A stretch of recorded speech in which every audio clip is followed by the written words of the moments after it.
Hi, I'm Professor-Patti. I earned tenure by the time I was 30. By 35, I was down in chronic nerve pain. No doctor could find the source, and I was diagnosed for lifelong chronic pain. The Greeks, 2,000 years ago, labeled trigeminal neuralgia as the worst pain a human can know. Today, it is nicknamed the suicide disease, as 50% of people take their lives within the first 3 years of onset. By my 3 years, the only hope I had was a phone call from Ohio State University uninsured advanced medical program.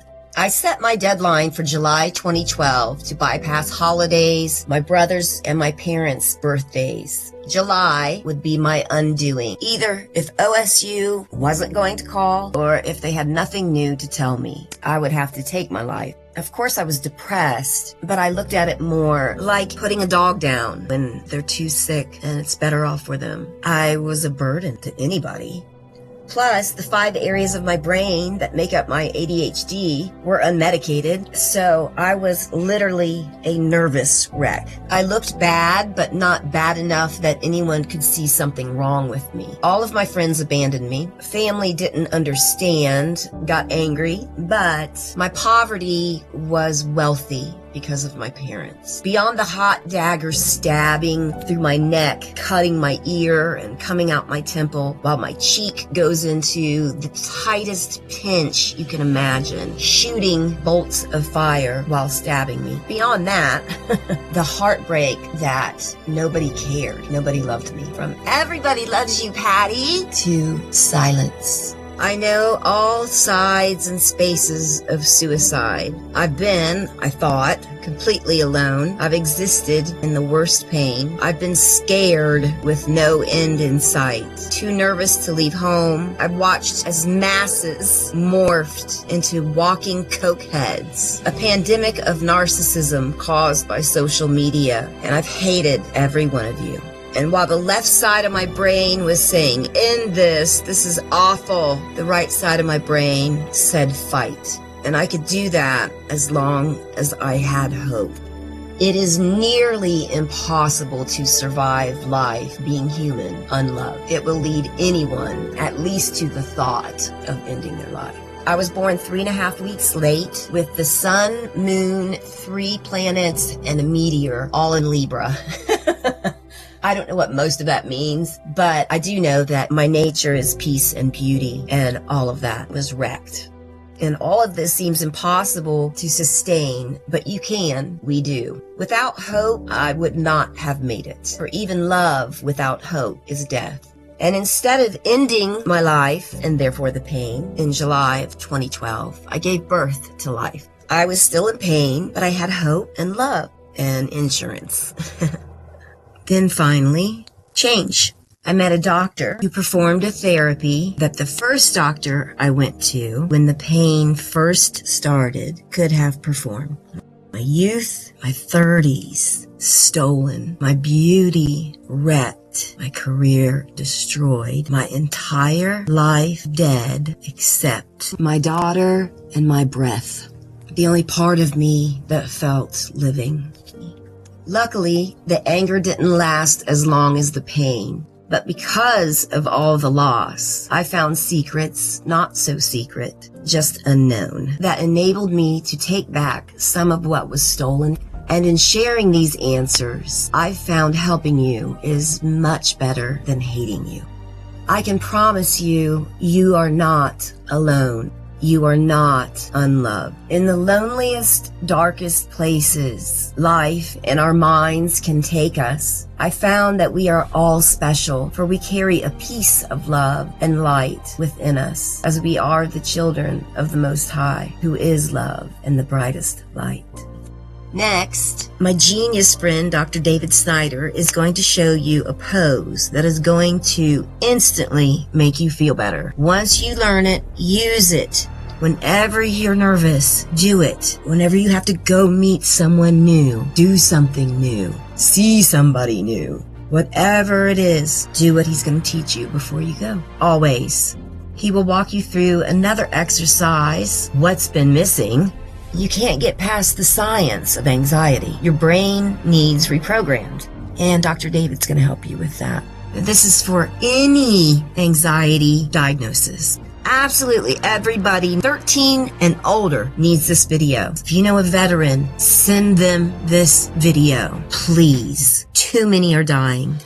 The sooner you have squelched these things that hold you back, the fear that holds you back, that you don't even know why you have, especially, your life is going to be so much better. It doesn't matter if you're depressed or not. It doesn't matter if you're suicidal or not. This is absolutely information and strategies everybody needs for life. After Dr. David, Charles Linden, he's going to tell you about his horrific history with anxiety, the many different types of diagnoses that he had. He's going to tell you what anxiety really is, and then he's going to show you how to end it. Dr. David healed the PTSD I had sustained from chronic pain and horrible things that happen to you when you're living in poverty. Charles's TLM gave me further understanding and more tools to cure the anxiety. Hope is here, and you're going to feel better. And if this isn't the answer, it's the answer to get you to the answer. Hope is here.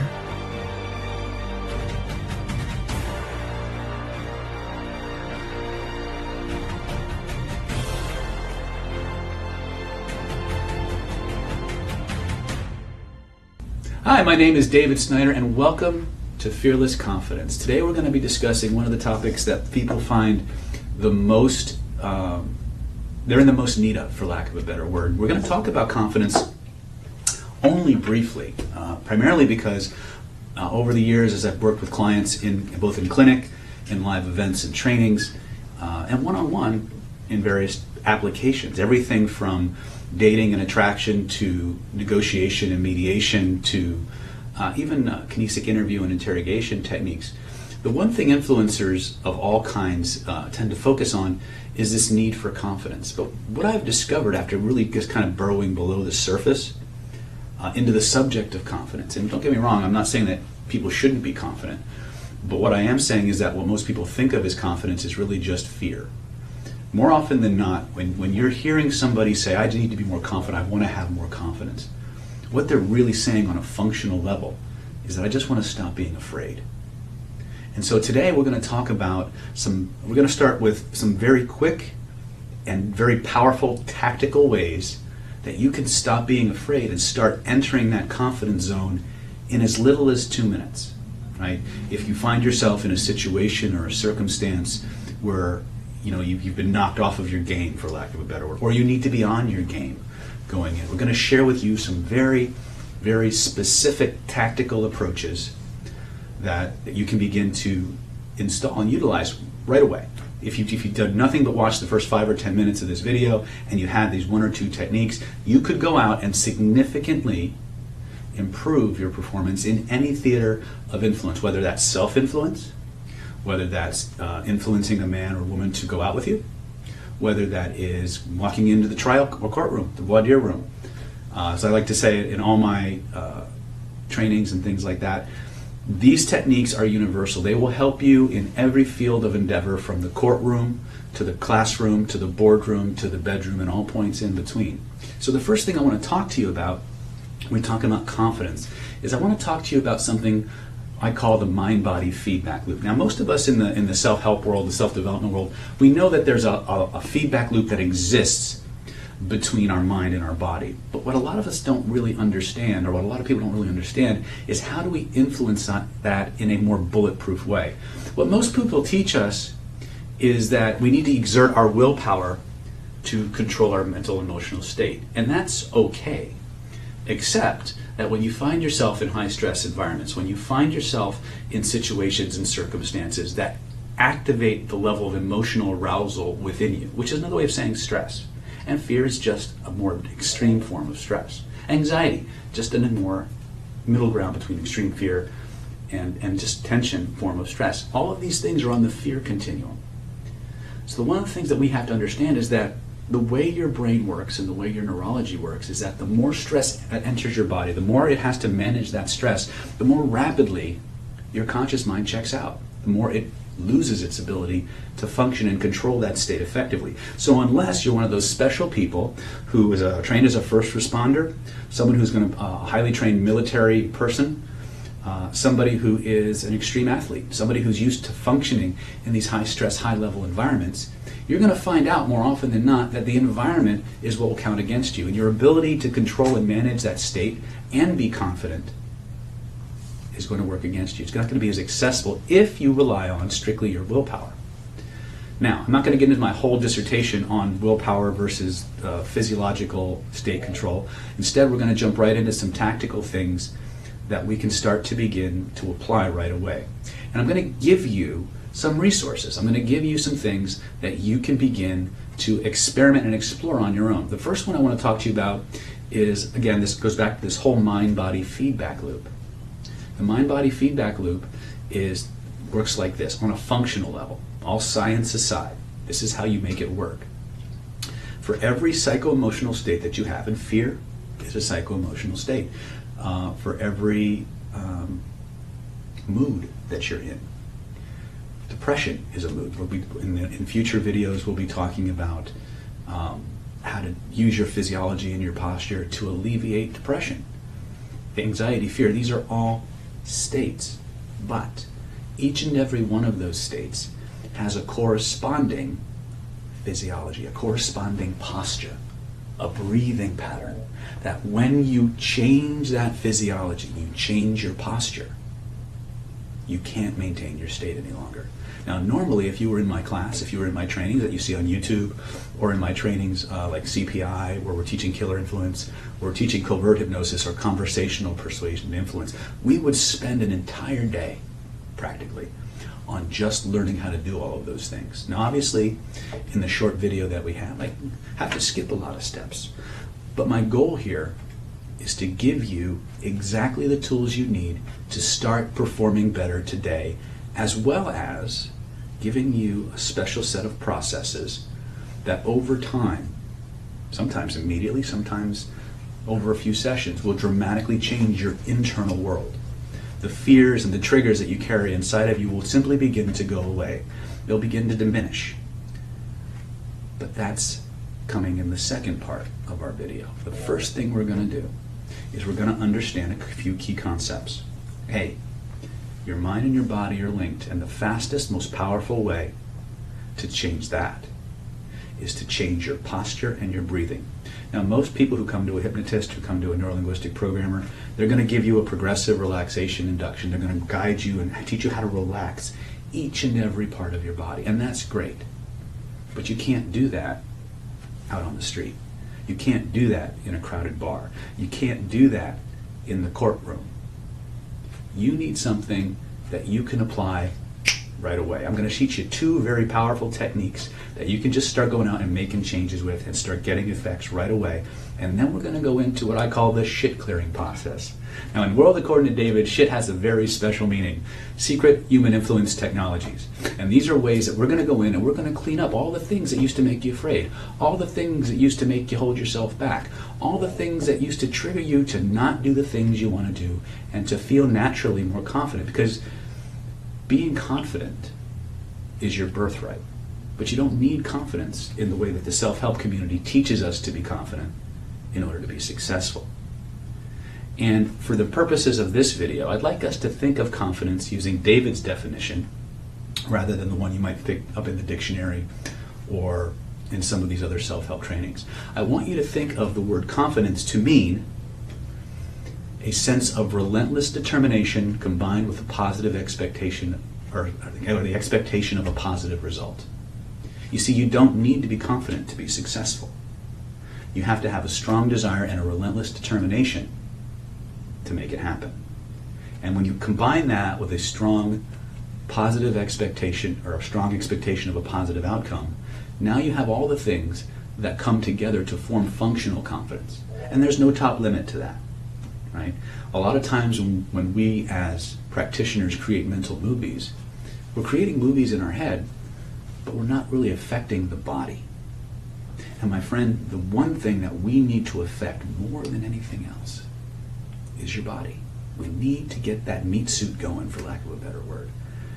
And so some of the most powerful change work will involve getting your body involved. So if you bought this video hoping to just kind of kick back, go into a vegetative state, and just let the words flow in, well, that's going to happen too, but not in the way you might expect.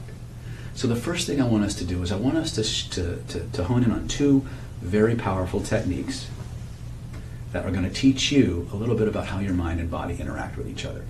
And the reason for that is my job as a teacher, my job as a trainer, is to teach you how to become progressively more self-aware so you can exert more control over all the things that push your buttons without your knowing it. So first and foremost, if you get the time, the information I'm going to share with you in just a moment comes from a video known as Power Poses by a lady named Amy Cuddy. You can find her TED Talk freely available on YouTube. I highly recommend you reference that video because she has done all the science behind the thing I'm going to teach you.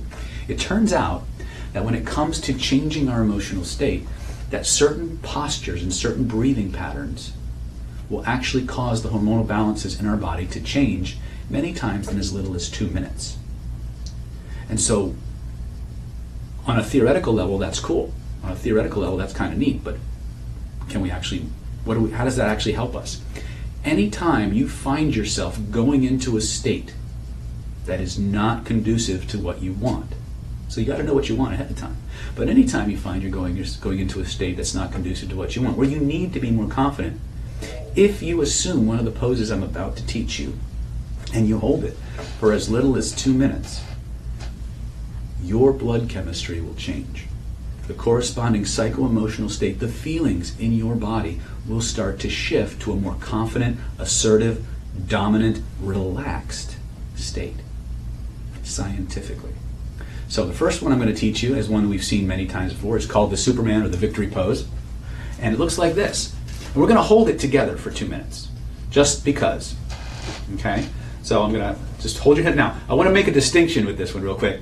A lot of times people who are chronically depressed or who have a lot of fear or a lot of victimness in them, a little bit of a victim mindset, or the world is out to get me kind of a mindset, they start off with this strong victory posture, and over the course of several seconds it becomes this.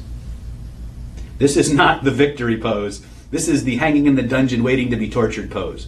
So we got to remember that when we want to activate the physiological changes in our body, the hormonal changes in our body, we got to roll that chest up and out. We got to roll those shoulders back. We got to look up. And we got to think victorious thoughts. Now, you don't actually have to think the victorious thoughts or replay victorious ideas in your head for this to work. Just the posture, if you hold it for as little as 2 minutes, based on the studies, will show a 20%, up to a 20% increase in the amount of testosterone your body's going to produce. It's going to show a corresponding drop in the amount of cortisol, which is the stress hormone that your body is going to produce. So holding this posture for as little as 2 minutes will result in you becoming progressively more dominant, confident, assertive, and more relaxed at the same time. And that's important. Okay? Because as you become more relaxed and dominant, people perceive you and respond to you differently. Because all of you is changing at the same time, you won't necessarily perceive the change, but everyone around you will. And the interesting thing about this is that when they tested this, just beyond the blood chemistry ratings, where they took people who assumed these poses and in double-blind tests, put them in the most challenging, grueling, interpersonal environments you can imagine, the people who held these poses always scored consistently higher than the control groups and the people who didn't do them. So this is the first pose. This is the first idea I want you to have. Anytime you're about to do self-work, anytime you're about to do an affirmation, anytime you're about to meet somebody for the first time, do a presentation, find a stall, find a place where you can be alone for as little as 2 minutes and hit that pose. Just hit that pose, okay? That's our first one, and that's awesome, right? That alone will break any state that you're in. Because one of the problems that we have is we don't try to be confident until we feel less than confident. That's the problem, is confidence is always a result of us feeling something else. It's always a result of us feeling anxious or fearful, rather than becoming our baseline. Does that make sense? So if you're going to do confidence building work, if you're going to create that sense of relentless determination combined with an expectation of a positive result, you got to break whatever state you're in so nothing is tainted. But just doing this a few times a day will dramatically change your life. Now, a lot of people know this. I'll give you my pedigree a little bit later, because right now I'm all about getting you functional fast. I consult, I still do as a matter of fact. I do a lot of jury and trial consulting with lawyers and personal injury attorneys. And I had a client who was very nervous about giving a deposition or actually working in front of this one judge, who apparently was just a mean, hard to get along with judge. And so I taught him the power pose. And what happened was he would hit, right before he would go into court, he would hit the pose. And he felt dramatically better. He felt a lot more calm in the courtroom. And he did really, really well. But that's that's kind of cool. But the really cool part was he had a client who was going to be he had a witness that he had to depose or was going to be deposed. And that client was absolutely terrified of testifying. And he also happened to be the coach of a football team, high school football team. And so what I didn't know, I found out this later, was that he taught his witnesses how to hold these power poses. And he did really, really well when he was actually on the stand. And then a few weeks later, he came back with another story. It turns out that particular high school football coach had been the coach of a losing team. They hadn't won a championship in 5 years. And so what happened was, during half times, during breaks, the coach would have his entire football team holding these poses. And they swept the championship that year. So don't underestimate the power of what I'm sharing with you. It can turn losers into winners really quick. And it can create within you the exact right foundation to build on, that you can use to add any state you want, any outcome you want. Anytime you're afraid, anytime you're nervous, anytime you're feeling less than, assume the position. Hold it for as little as 2 minutes. You can hold it longer if you want to. But hold that position for as little as 2 minutes, and your results will change. Now that's step one. That's where we're going to start. Okay? But we got to get the meat involved. We got to get our body kind of playing a little bit. So I'd like you to stop for a moment. I'd like you to use your imagination. This gets us into something I like to call point and click therapy. And the whole idea behind this is that we need to understand that every behavior that we generate, every decision that we make, as rational and logical as we think we are, is based on a feeling in our bodies. It's a feeling that we either want a whole lot more of or a whole lot less of. And each of those feelings is like a holographic container, a bubble with massive, massive amounts of information in it. Now, we're not going to get too far into that right now, just the functional stuff. The bottom line is all of that information that your neurology is processing emerges from a single point, a feeling point. We call that the somatic address. So when you have a feeling, when you have something that's holding you back, or you're seeing pictures in your head, it's not the picture that's the problem. It's the way that picture or that voice is making you feel. And so as we change those things inside us, I give you the tools in the second part of this video to go in and systematically change all of that. Everything else will change. But the first thing we want to do is we want to look back again at state control. Remember, confidence on a functional level is relentless determination combined with the expectation of a positive result. The most important part of that is the relentless determination. You see, there's been many times in your life when you've been faced with something you had absolutely no confidence in your ability to achieve. Every time I ask an audience, I ask by a show of hands, how many people have ever had something that they absolutely had no confidence in their ability to do, but it had to be done? And you found out, you knuckled down, and you went and you did it, and you achieved the goal, even though you had no confidence. And then I asked them, I'm going to ask you the same thing, just to think about this for a moment. When you think about that, when you think of those moments where there was something that had to get done, but you didn't have the confidence to do it, but it had to get done, so you knuckled down and you did it anyway. When did the confidence actually come? If you're like most people, you'll discover the confidence came after you did the work. And that's the secret.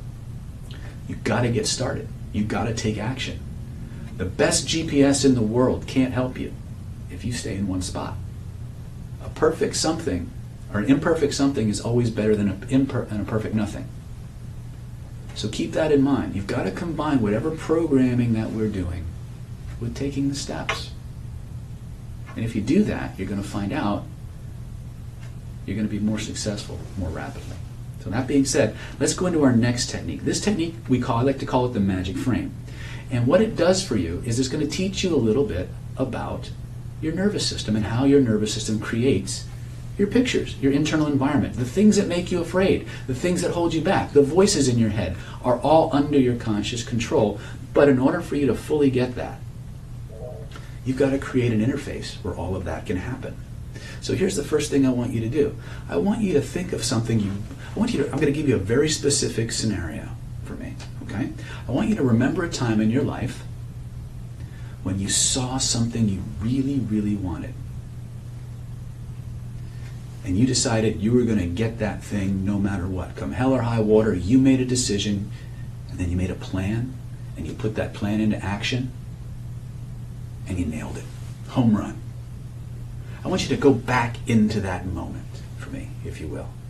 I want you to see what you saw, hear what you heard, feel what you felt, smell and taste what you smelled and you tasted. But most importantly, what I want you to do is I want you to assume that posture that happened in that moment when you realized you nailed it, when you were the top dog, you made that goal, you got the result, you made the achievement, whatever it was. I want you to stand that way. I want you to breathe the way you were breathing and let those feelings come flooding into you. And as you do that, I want you to notice something. Where in your body do you feel it? I want you to go ahead and point to it. And I'd like you to use your imagination, if you would. Imagine that floating somewhere in the space around you is a picture that represents that amazing feeling. I'd like you to just go out, reach out with one of your hands, and touch it. That's right. Just pretend. Trust your first impression. We're going to talk about the dynamics of an unconscious response in just a minute. But as you touch that moment, I want you to take both of your hands now, trace the outline of that image so you know exactly how big it is. And then just for fun, grab it. And just like you would expand the windows on your iPhone or on your touchscreen at home, I want you to make it as big as a drive-in movie theater screen. Notice what happens to the feeling in your body. And bring it back. Notice what happens to the feeling. Grab it again. Keep the picture exactly the same size. And now what I want you to do is pull it closer to your body and notice what happens to the feeling. Lift it up over your head. Pull it down around you like a big blanket. Notice what happened. Did the feeling get stronger or weaker? How did it change? And when you're ready, just for fun, you can have this feeling back in whatever degree or whatever level of intensity you want in just a moment. But for just a moment, I want you to unwrap that feeling, lift it back up over your head. Now, I don't know where you live, but here in Florida, or here in California, I used to live in Florida, so I have a moment. We play a lot of frisbee. I want you to imagine this thing's now shaped like a frisbee. I want you to just throw it all the way back over your head until it disappears behind the horizon. Now scan your body. Notice what happened to the feelings. Did they get stronger? Did they get weaker? Did they stay the same? It doesn't really matter. There's no right or wrong. Each of us has a unique way that we process these particular drills. Now, the interesting thing is it is a drill. The more you play with this, the more you play pretend, like when you were a little kid playing toy robber or toy cop or cowboys and Indians at home, the more rapidly your neurology is going to evolve, and you're going to have far more control over this dashboard. Lift your hands up now and imagine your hands are now the world's most powerful frisbee magnets. Once you imagine you can suck that picture right back into your hands. What I'd like you to do now is I'd like you to play. Take a few moments and play with your own neurology. I want you to move that picture around you. Make it bigger. Make it smaller. Pull it closer. Put it inside of you. Put it over your left shoulder or your right shoulder. And notice how each and every time you move that picture around, the feeling changes in some way. Take all the time you need in the next few moments to really get that. Notice how it changes. And I want you to keep playing with it. I want you to experiment with it until you find the exact position, size, and shape that gives you the sensation and the intensity level that you want, that gives you the best feeling humanly possible. And when you find that, fix it in place. Fix it in place. And as you do, notice how that feeling flows into your body. From your body into your bloodstream, from your bloodstream to every place your blood goes. Those feelings will start to flow. But you don't need to measure it or manage it or make it happen faster. Just notice that process taking place. Let it flow into every cell, and every nerve, and every DNA molecule. Reprogramming those DNA molecules, turning each and every one of them into a little pleasure factory. Each cell creating and multiplying and magnifying that amazing sensation until every cell in your body is generating more and more and more of these amazing feelings.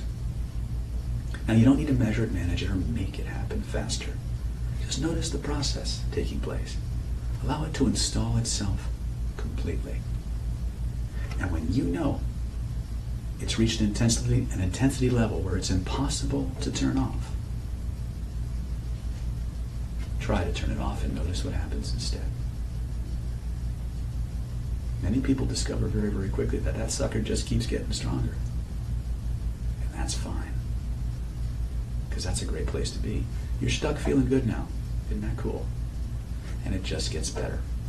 So what I've just discovered and what I've just taught you in a very short time is this. That every feeling that you have in your body is pushing your buttons. It's changing how you relate to the world and the people around you. And the fastest way to change it is through your posture and your breathing. And once you've done that, if you can point to where any lingering sensations are in your body, and you touch it, you reach out and touch that picture, you now have the willpower capabilities, the idea of what we call superior thinking, the ability to change the coding system that your nervous system uses to create that change inside and make it whatever you want. That is control. That is confidence. That is the ability to modulate your state, to become whatever you need to be to get your outcome, to get your result, no matter what. Now, in a moment, not yet, but in just a moment, we're going to begin a process based on a new technology, holographic memory resolution, combined with some conversational hypnosis and neurolinguistics and things like that. You don't need to know any of that. All you need to be able to do is relax. Follow the instructions and just play pretend. Because if you can point to where you feel it, you can change it. All right, so what we've talked about from the early parts of today, we talked about weight.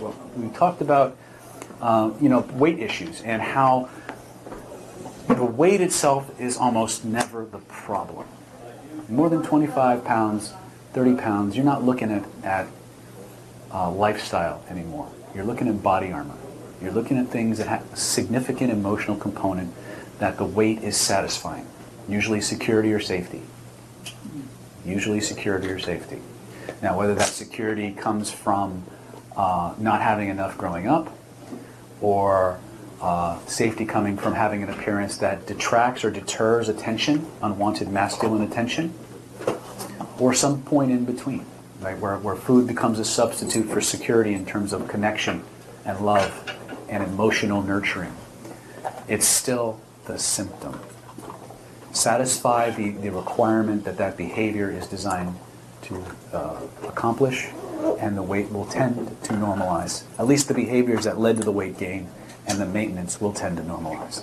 There may be other things that have to be done to facilitate that. But, long and short of it,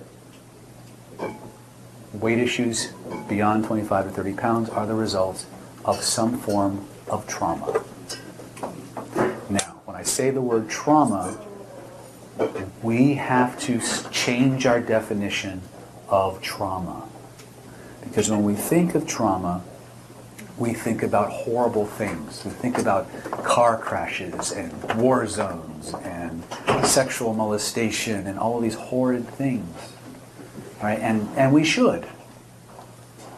But we also need to expand our understanding of trauma to anything the nervous system views as life-threatening, even if it's getting your toy taken away when you're a 2-year-old.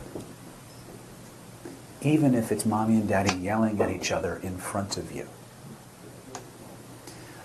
Even if it's being alone in a room, or in a room with people and nobody's playing with you.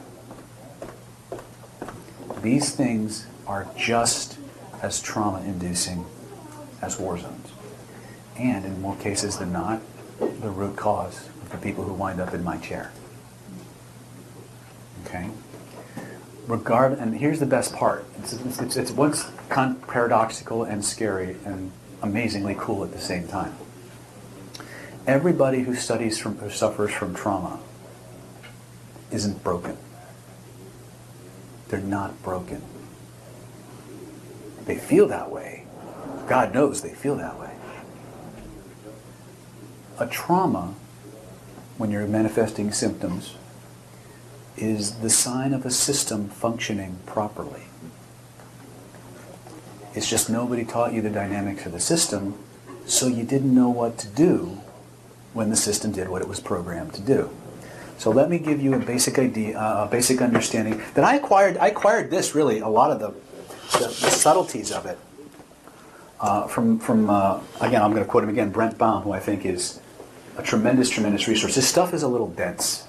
But for those of you who really are called to do this work, who I lovingly call a special kind of stupid, it's one thing to come to a seminar like to fix your own shit, or to get my help to fix your shit. But for those of you who are called to go out and fix other people's shit, that's a special kind of stupid.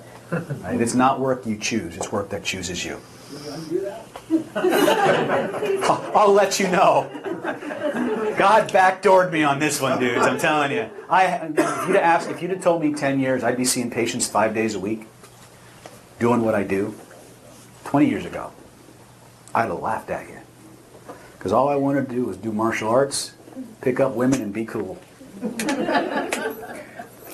God had other plans, and God always does. But the secret, a lot of people ask me, I need to find out what my mission in life is. What's my mission? Depends on how you feel that day. Depends on how you feel that day. The fastest way to find your mission is follow your passion. Follow the things that feed your spirit. You'll discover your mission right before you leave this planet. Or right after you leave this planet, and you'll say, I did it! Right? God gave us the best GPS we could ever have. It's called our neurology. It's called our system of feelings. The universe works in a language of feelings and pictures and holograms. All of this information is, in fact, holographic. Okay? Let me see if I can... I'm going to try to do this in a very... I'm going to diagram it as best I can. And hopefully I can explain the trauma induction process in a way that we can understand. Now, NLP comes at this hologram from a very different place. When the neurology creates a trauma container, every time I think of a trauma container, I think of, you ever see Ghostbusters? Yeah. That little container they had that held a ghost in it? That's what I think about, right? This little container with all this shit floating around inside of it. But think about it this way. This is the line of your memory and awareness, right? And it fluctuates from state to state to state. Now, the interesting thing happens is that, let's say that this is baseline, right? We find moments of trauma. Let me move this up a little bit.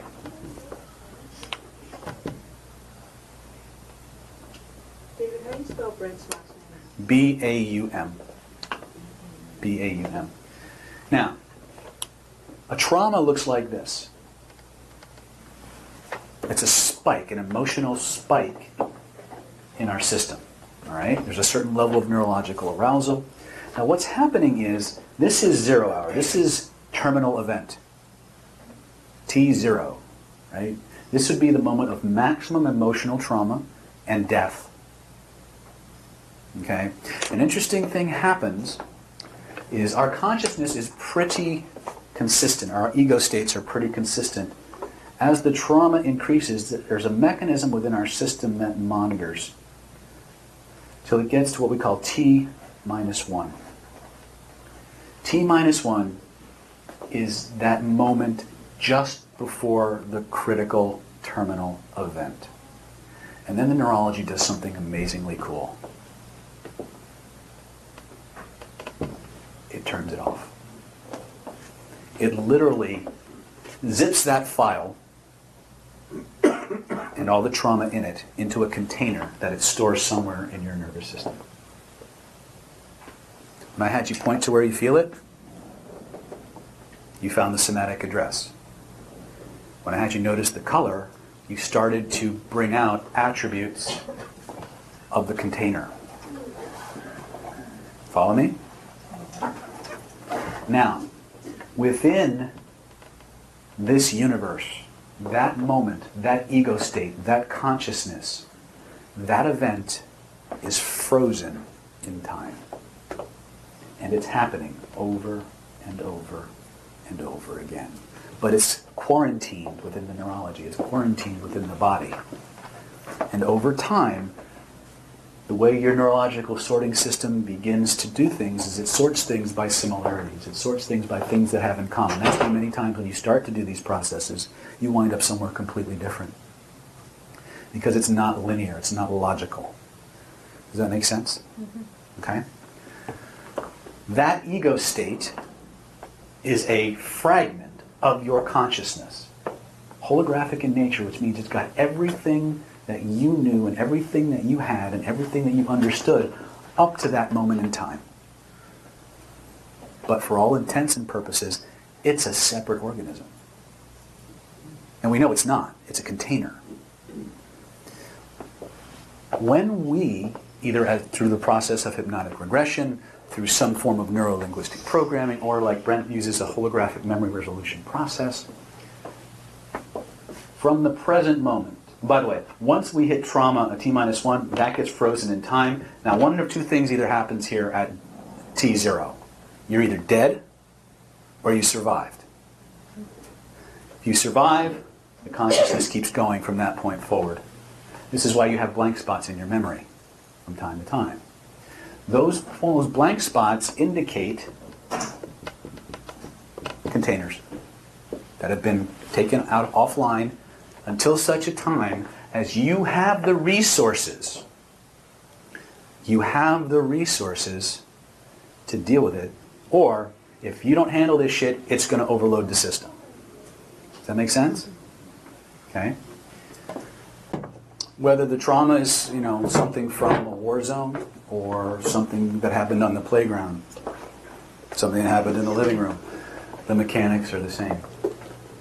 You don't need, with this process, you don't need to re-dredge up the trauma and things like that.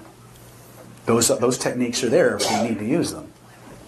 But it's important to remember that every memory that we have is a hologram. And it's a container at the same time for the emotional energy that was present at the time the scene was recorded. And it's that energy that is expressed holographically, that is connected to every other part of the body holographically. And you guys all know how a hologram actually works, right? A hologram is literally where they take a beam of light and they split it, and they send one beam to an object and the other beam to, I think it's a mirror or something like that, and to a photographic plate. And then because of the angles and the way the beams are split, what is imprinted on that photographic plate is a three-dimensional representation of the image. But the actual three-dimensionality of the image doesn't emerge until you shine a light through it. And all of a sudden you have a three-dimensional image. The interesting thing about holograms is that if you took that image and you cut it in half, all of the information from both sides of the hologram would be present in both of the pictures. And you could keep dividing it and it would be the same, the same, the same. No matter how many times you divided it down, the whole would be contained in the part. Acupuncture and Oriental medical theory has actually embraced this idea for a very long time. But now we're discovering that the very nature of our universe is holographic.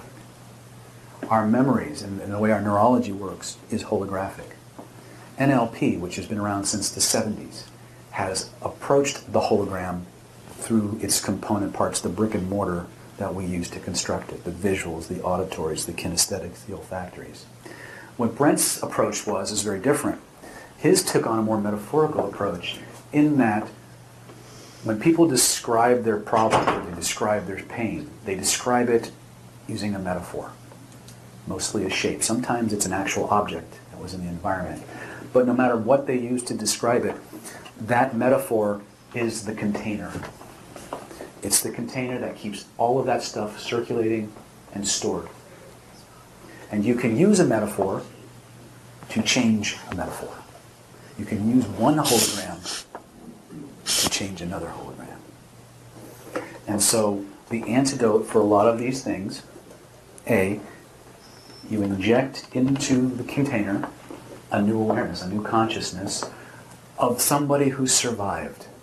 Because remember, terminal event hasn't happened yet. They still think they're in danger. They don't know that they survived. They don't know that they survived. Just the act of injecting another consciousness that inserts new information of survival changes things. Then you give that particular ego state, they like to call it, but it's really a hologram of your consciousness at that moment. You inject new information into that sealed environment and everything starts to change. And then you figure out what states or feelings resolve what's remaining.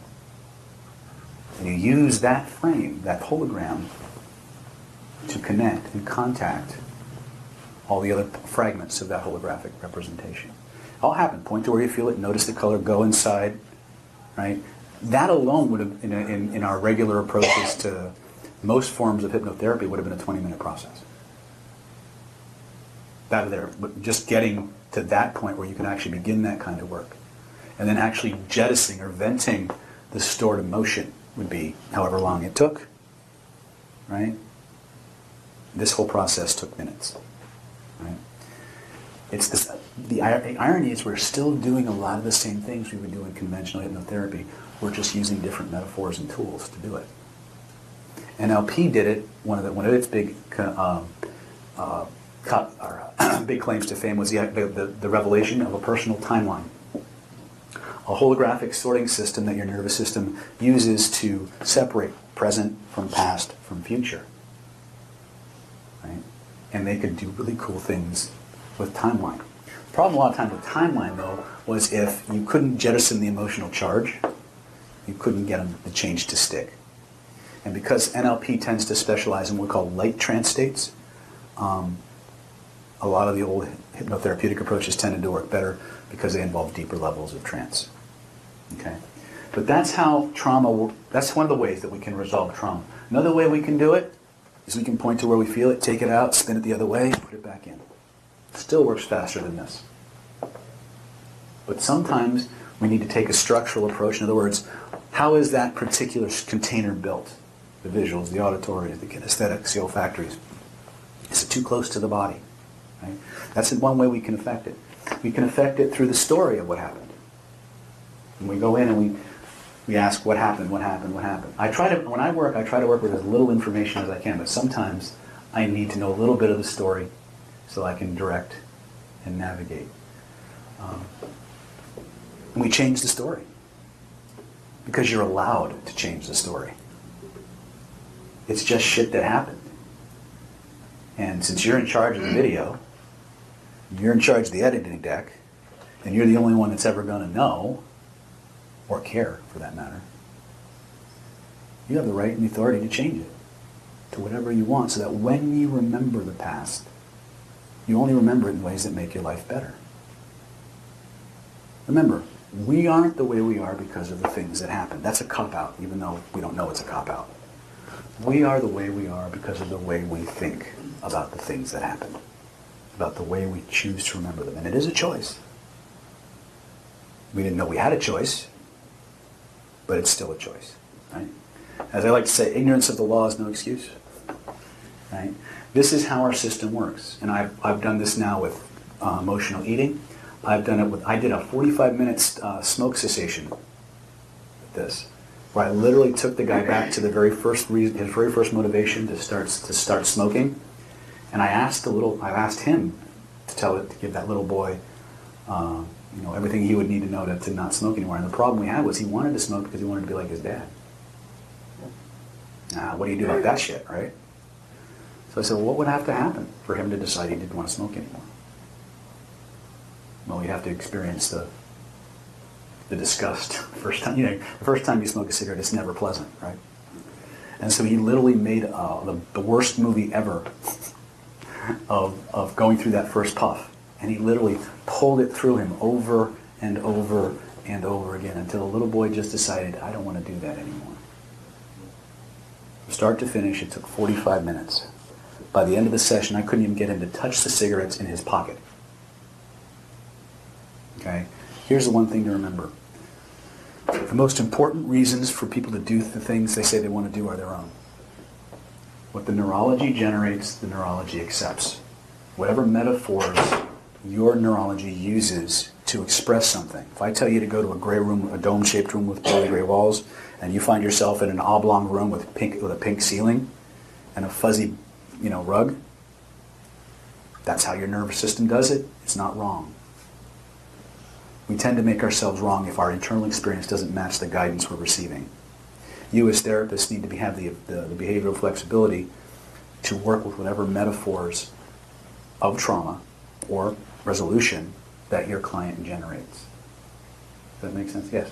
Just a question, David, on with what you did with Julia. Book I read said, what to do, what to say when you talk to yourself. Did you do that in a conversation with yourself on those questions? Would that still... Yeah, as long as you can enter the appropriate state and do the work, yes. Yeah. All of these things can be done as self or auto-hypnosis or self-generated resolution. The problem is that there's a part of us, the big problem we have with any of these processes, whether it's doing it for ourselves or doing it with other people, is the problem of compliance and absorption. You see, there's this process that rears its ugly head. It's called smart person syndrome or hypnotist disease, depending on how much training you've had. Okay, smart person syndrome is that part of us that doesn't think, wants to prove it doesn't work. Happens every now and then. We don't usually get those kind of people, but more often than not, it's people who want to kind of be in the experience, observe the experience, and analyze and judge the experience while having it. Well, if there's a part of you that's trying to do the process, another part of you that's trying to evaluate what's going on and learn, another part of you that's evaluating whether it's working or not, how absorbed are you in that process? The answer is you're not.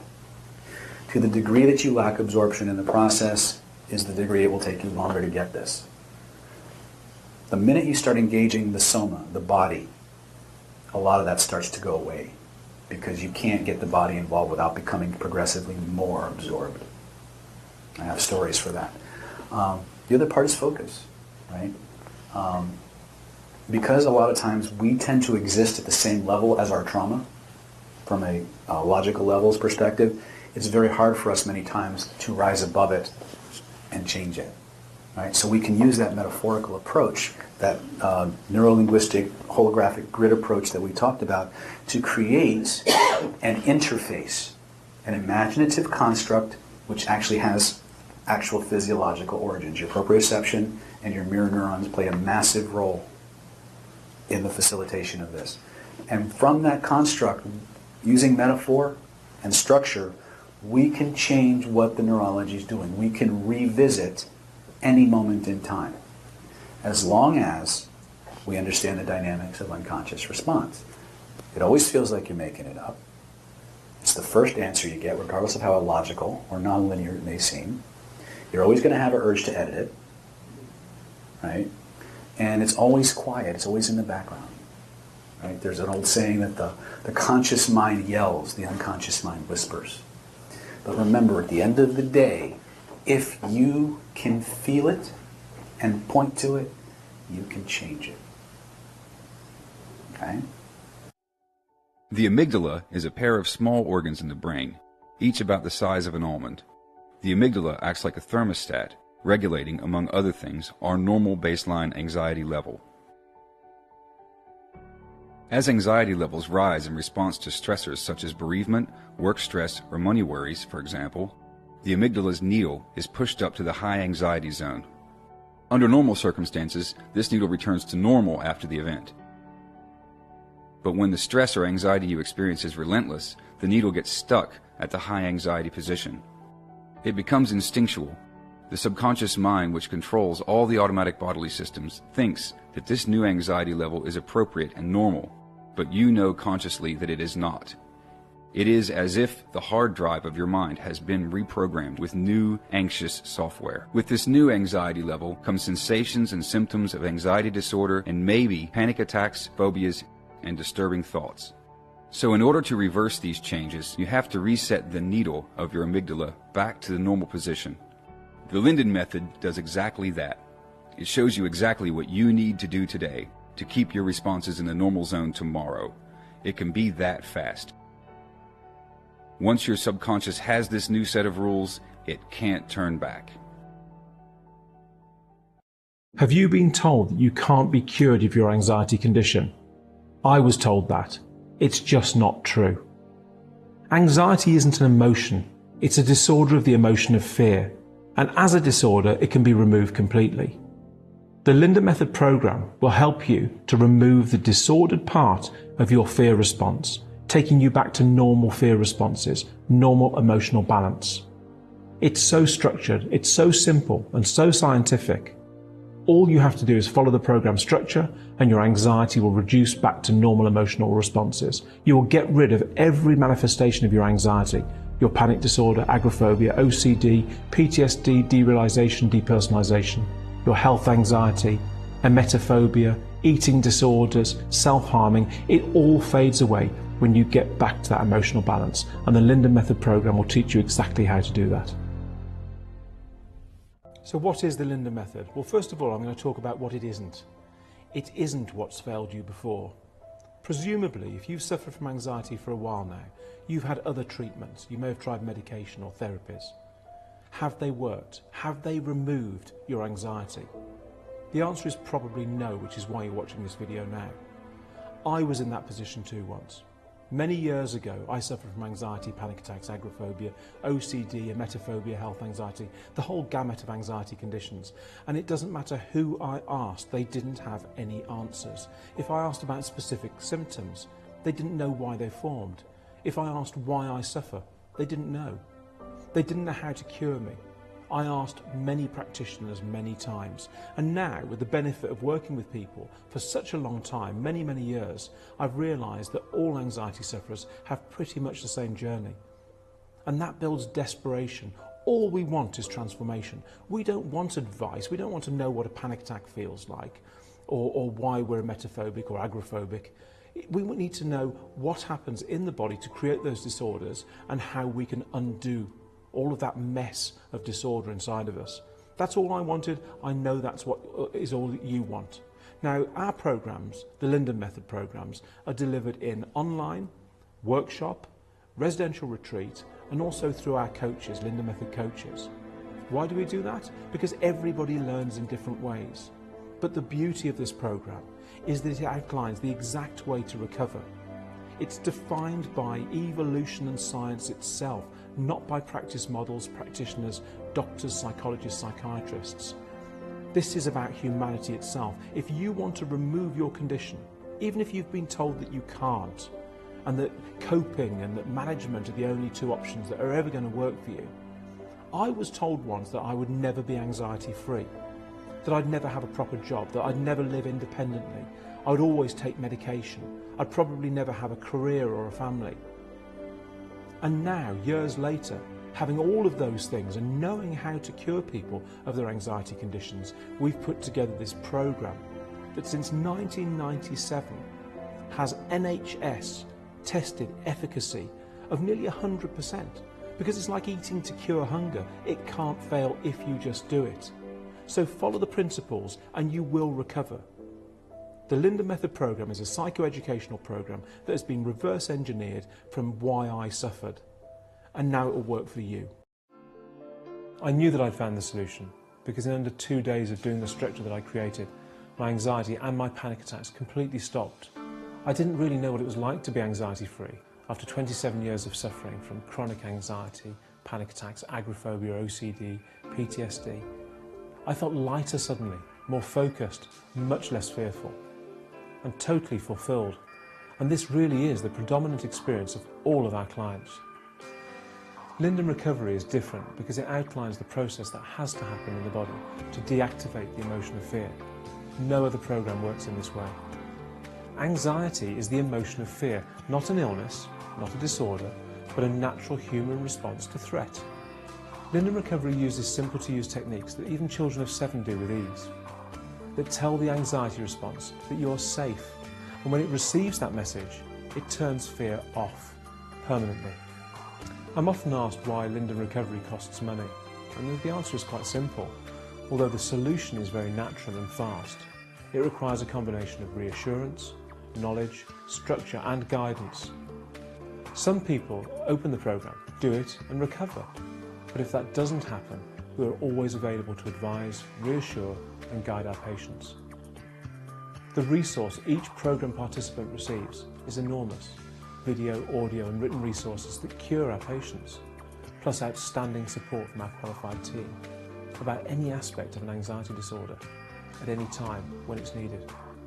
If I'd been given access to Linden Recovery when I was anxious, it could have prevented 27 years of suffering, but then I'd never have discovered the solution and our anxious patients everywhere wouldn't have benefited. It's kind of a double-edged sword really, but I'm almost grateful for the anxiety I endured. Thanks to the amazing resource and support my team provides to sufferers, I know we cure anxiety disorders.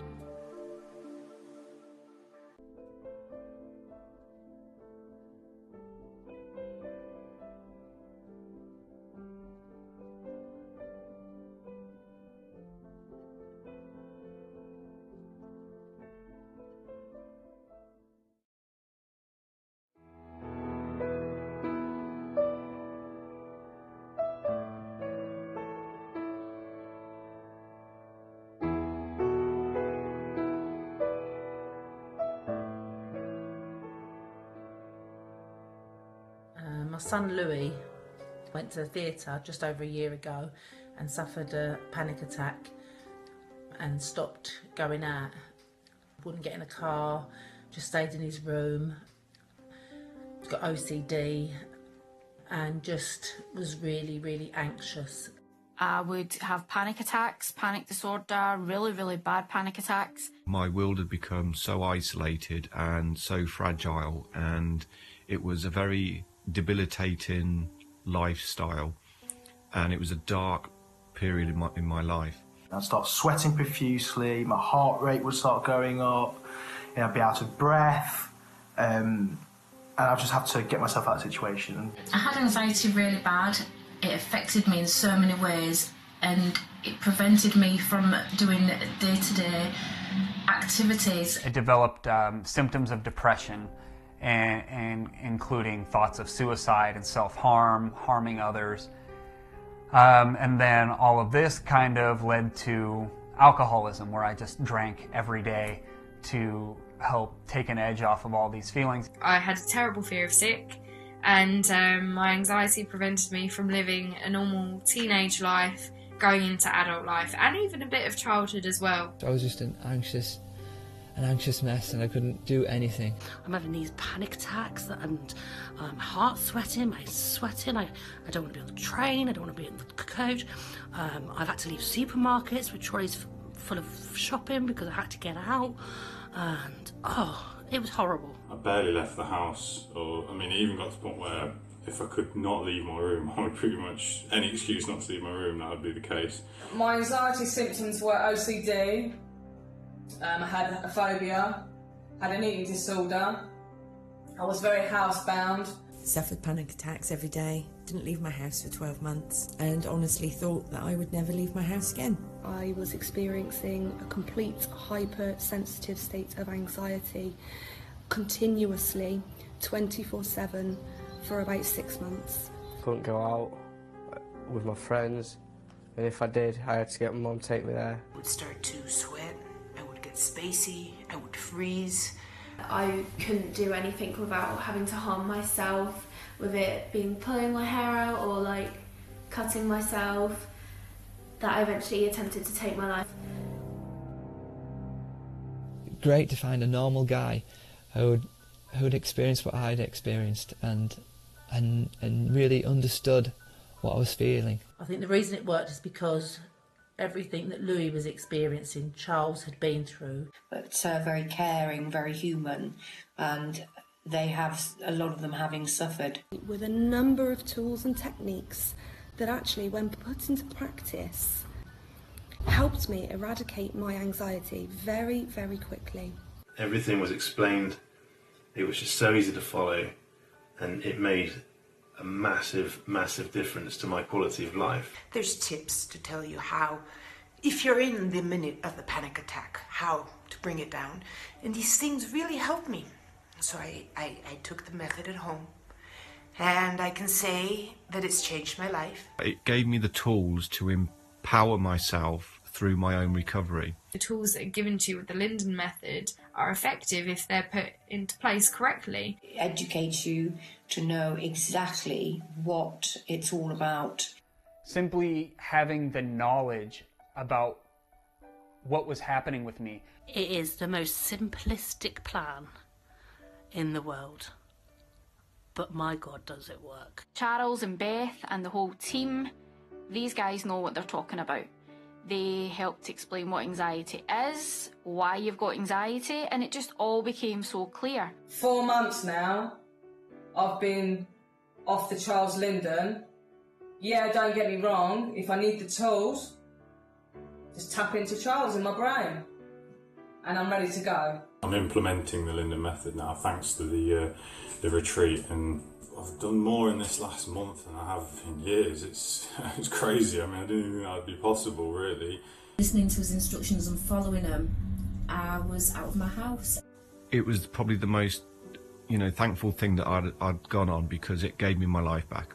Without the Linden method, I guess I would not be sat here today. I heard about the Linden method, so I went to the facility and asked for help, and I got guidance from there, and ever since then my life has changed. If you told me that I'd be like this in 2 weeks, being able to come out the house, be able to do what I want to do, be able to, you know, be happy and enjoy things in just 2 weeks, I'll tell you you're mad, that you're stupid, but honestly, the difference is phenomenal.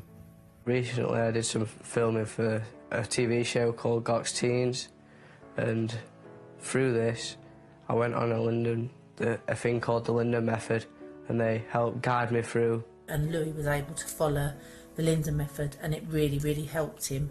I did the Linda Method and it completely changed everything for me. Best thing I've ever bought by far. I implemented the Linden method into my life, and I cannot explain in words the difference in my life. If you're watching this and you're suffering, please know that you don't have to suffer any longer. There is hope, and you can get the life you want much faster and much easier than you have ever dreamed. And I hope you decide to make that choice. I wish you nothing but the best and a speedy recovery. Take care.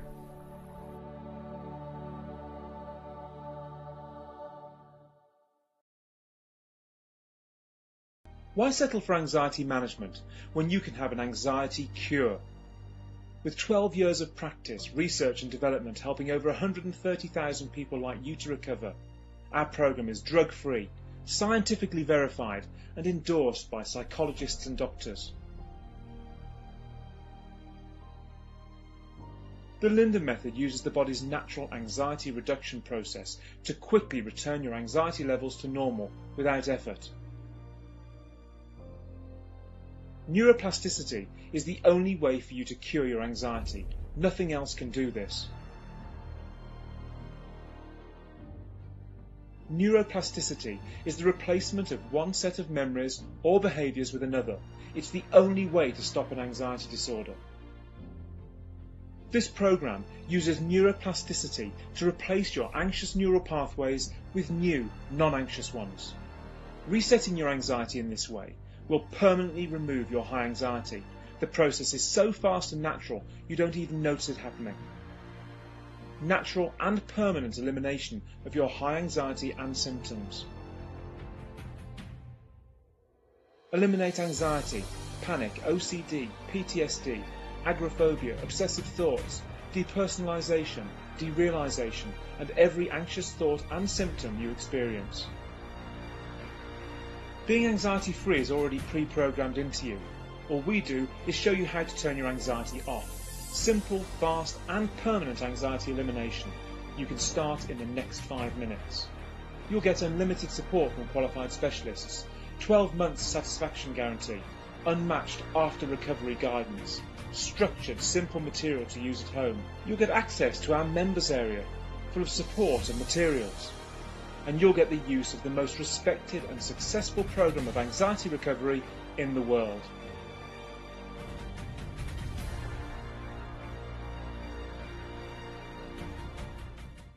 Do the thing on the screen so you get notified. Let me know how you're doing too. Leave a comment or a sweet note. Bye, baby.